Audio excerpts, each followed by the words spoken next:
ఇక్కడ స్పష్టంగా ఇప్పుడు జరిగిన ఈ అటాక్ కి ముందు కొన్ని ఫీలర్లు అక్కడ క్రిప్టిక్ గా కొంతమంది గత మాజీ రిటైర్డ్ సీనియర్ ఆర్మీ ఆఫీసర్స్ కూడా ట్వీట్ చేసినట్టు మనకి సమాచారం వచ్చింది. అండ్ కొన్ని వీడియోలు కూడా రిలీజ్ అయ్యాయని చెప్తారు జస్ట్ ఫ్యూ మినిట్స్ బిఫోర్. ఇప్పుడు ఎటువంటి జాగ్రత్తలు భద్రతా ఏర్పాట్లని పటిష్టం చేస్తుంటారు భారత సరిహద్దుల్లో?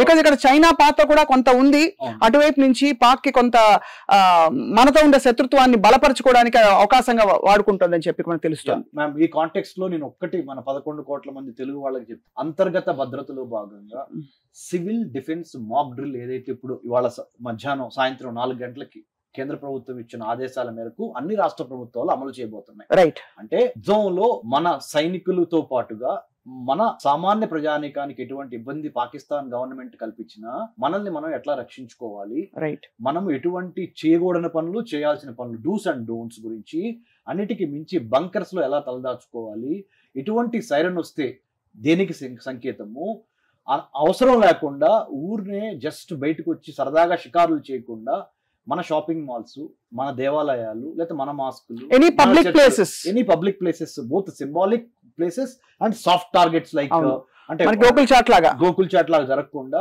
అనవసరంగా బయట తిరుగుతా లాయిటరింగ్ అరౌండ్ చేయకుండా హోటల్స్ పని లేకపోతే ఇంట్లో నుంచి కదలకుండా ముఖ్యమైన పనులు మాత్రమే అంటే ముఖ్యంగా మెడికల్ హెల్త్ పనులు మాత్రమే బయటకు వచ్చి 25 లక్షల మంది సైన్యానికి ఈ ఆసేతు హిమాచల్ కాశ్మీర్ టు కన్యాకుమారి వరకు ఉన్న 140 కోట్ల మంది యొక్క బలం మన 25 లక్షల మందికి యాడ్ అయ్యి సైన్యానికి 100% పాకిస్తాన్ స్పాన్సర్డ్ టెర్రరిజం మీద విక్టరీ సాధించే అవకాశం ఉంటుంది.